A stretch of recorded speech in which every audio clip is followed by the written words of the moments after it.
Yo, back with the meta update. It's been 2 weeks, so we're back. Um, as per usual, we're starting with hunters, going over to starting with carry, going over to soul lane. Real quick before I start though, Discord, hop into that. It'll be linked below. Keep up with me and my content, and you want me to spam your Discord? That's not true. I'm not going to spam it. It's a joke. Anyway, Smite meta. The Hunter meta has stayed the exact same since the Worlds last year, other than Manticore being added to it. I wish I was kidding, but Certanos is the best ADC, in my opinion. Ishtar is a close second. Manticore is somewhere there who can contest. Rama is also pretty high up, but here I'm going to show you. This is what you should be building normally.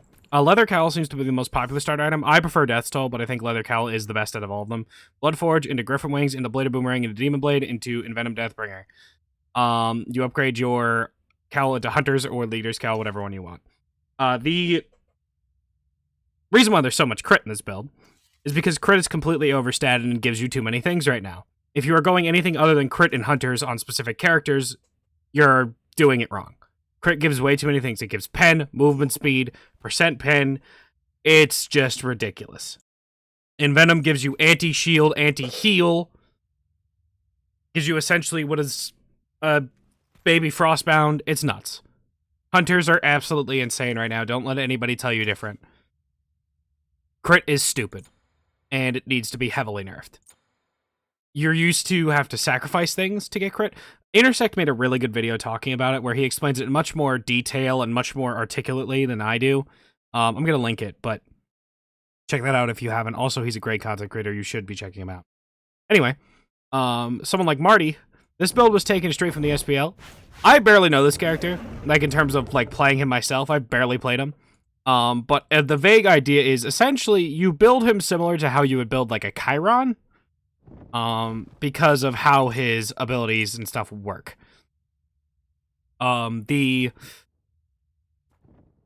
main thing is he does a ton of damage. His auto attacks do a ton of damage. He has really good survivability in team fights. In laning phase, he is very susceptible to ganks. But in team fights, he has good survivability with his ultimate. He can stay up in the air for so long and does so much damage. He has anti-heal in kit. Will you shut up? His anti-heal in kit. And it is... He's nuts. He's cracked. Certanos and Rama are insane for the past few reasons that I've been saying it. Certanos has Prot Shred, a slow, extra damage, a cripple, polymorph. He boxes pretty much better than any other ADC in the game right now. There's a couple exceptions. Yeah, and then Rama is safe, has really consistent damage, has good burst in terms of his ultimate. Like, he has good finisher, sort of stuff. Jingwei's good because crit's really good. That's kind of it. Izanami's kind of made a rise to counter out when Certanos is banned and Ishtar is picked and Manticore's banned. People have been picking Izanami because it's a pressure pick. You can do it. I still think this character is ass, but it is something that has been working. So, anyway, normally, actually, you know what? We'll start over here. Supports vary. Umoja, Ares, as per usual. I say this, high skill cap. Not a high skill floor, but a very high skill ceiling. If you're good with the characters, pick them, play them, you can carry games. Terra, still very good. Atlas feels good. Bacchus, Maui feels good. In terms of builds, you're going to want to look at something like this. So, you either start Sentinels or Benevolence, depending on how mana hungry your character is. If you feel like you can't really control your mana as well, you should definitely go with Sentinels. But if you feel like you can save your mana and whatnot, Benevolence is better. You upgrade Sentinels into the... Fuck, I forgot the name of it. Watcher, the Sentinel's Embrace. Sentinel's Embrace. And Benevolence can go into either or, because they both give you the gold. You go Prophetic Cloak if your character has a very easy time getting stacks. Somebody like Atlas has a very easy time getting stacks because he has a gigantic fucking circle that you can just throw at people and hit them with it. Do not go Prophetic Cloak if they're mid-jungle support are all magical or all physical, because you will not get it stacked very quickly. You're better off going a Sovereignty or like a Heart Ward or a Hard Magic D or a Physical D item in response to that. If you can't stack Prophetic quickly, someone, let's just say like maybe Nox or Geb, somebody like that. you could probably you should just go Gauntlet of Thieves because it is a more consistent, safe option that you're going to get value out of as long as you're splitting farm. After that, supports have really varying things. Some supports just straight up go Spear of Desolation because that item's overstated and super cheap. But you can go Magi Shelter, Spirit Robe in your next slot, then followed up with a Spectral Armor. You're kind of focusing on getting your relics stacked up. It could be Meditation Shell, Horrific, Sprint, all that stuff. All of it's pretty decent. Sunder's a really underrated relic still. It's insane. For shredding tanks that honestly don't even need the... they don't even need the help to shred them, but it's still really effective. Stone of Binding is another option. You have a lot of options when it comes to support. It's usually dependent on what the other team has. Now, imagine what I just said about, the supports in this tree, and then apply it to Nox, except for you could build a Protector's Mask instead, because she's a mage. Nox is a really strong support right now. She has a very, very good matchup into characters like Terra.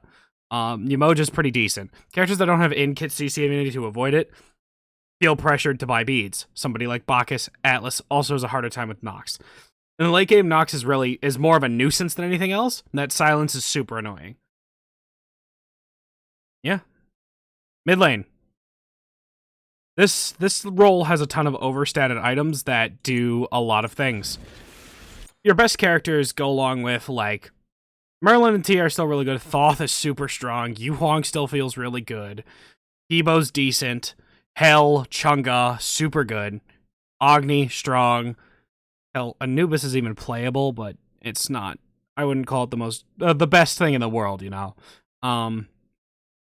But if you're going to look at builds, you're doing something like this. You're starting with Sands or Conduit Gem. Usually it's Sands. And then you're either going Doom Orb or Spear of Desolation first.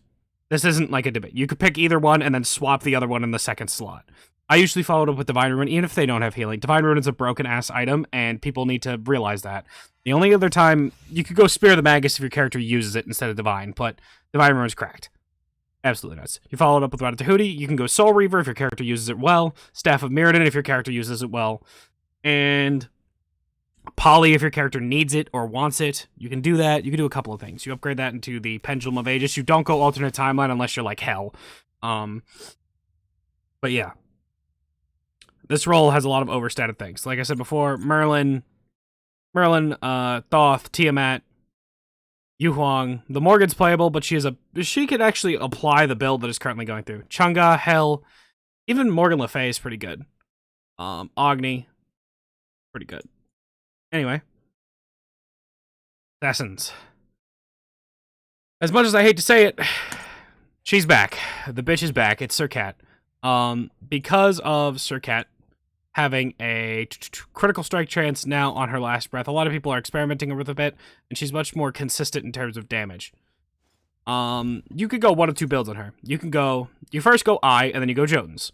And then you pick. Do I want to go crit, or do I want to go hybrid? The hybrid build is more akin to what the Surcats we've been used to, the tanky ones. Stone of Binding, Serrated Edge for percent pen, some Magi's, maybe a Spirit Robe. Glad Shield could work with that. And the crit one is Rage, Deathbringer, you get Envenom, Deathbringer, they die. Surcat has like two builds, the I kill you in 3 seconds, or less than 3 seconds build, or the I'm so annoying to kill because I'm so slippery and I run around with my 2 movement abilities and I still do a ton of damage. You can go either or. Surcat feels good. I wouldn't call her the best jungler in the game, but she feels playable now. She wasn't before. Crit good, Mercury good. That's really it. This is literally a build I would recommend. You buy Golden Blade and you go 4 crit items. Because crit is, again, like I said before, completely overstated. You go Envenom Deathbringer in here, not the Malice, not the cooldown one. You go Envenomed. And you just explode people, because crit is an overstated thing. And the one thing that counters it barely does it. You go Golden Blade for the farm, and then crit. Bloodforge could be in here as well. It's really not that complicated for him. He just go fast punch thing, I ult down lane. That's really all he does. Outside of those more ability-based junglers, Susano, Robin's decent, Ratatosker's pretty good, Thor's pretty good, Kleina's still very good.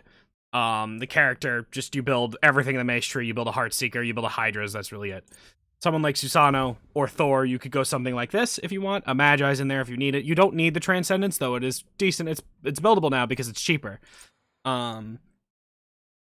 And yeah, you can play almost everything in this tab as jungle and get consistent wins.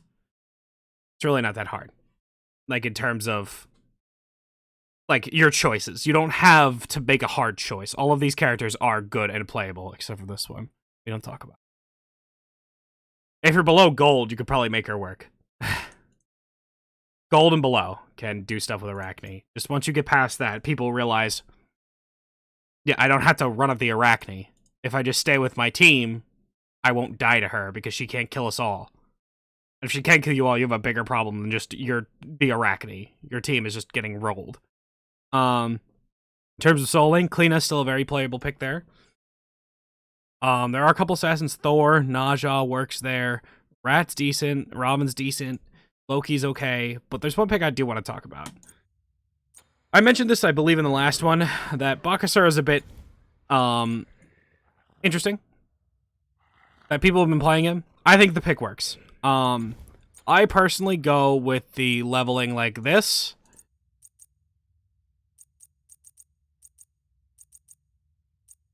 Oops. That's what I do my leveling. You go Golden Blade, and then you build essentially what I had on some of the Hunters. You go Golden Blade, I start with Death's Toll, you can start with Death's Toll, you can start with Hunters, Leather Cowl, Death's Toll. You get Golden Blade, and then you can pretty much build whatever the fuck you want. I personally like to go Golden Blade, Bloodforge, Bladed Boomerang, and then overstatic crit item, overstatic crit item, this one, and this one. Character does get kills, he can get early pressure, depends on the lane matchup as well, but he has the potential. Bakasura a long time ago was a very, very powerful solo laner, because he could just, once he hit level 5, he almost had a guaranteed kill on every single lane opponent. So, and he could kind of still do that, but the current warriors are a bit more resilient to it. I do have to talk about Hades. The blue buff change did not go through. However, I'm fine with it, because the only people that benefits are the mages and, like, the other picks that aren't warriors. They benefit the most from it. Someone like Hades benefits insanely well from it, because he already almost clears the wave entirely, so that extra 5 true damage almost guarantees it. Chunga's a decent solo pick as well.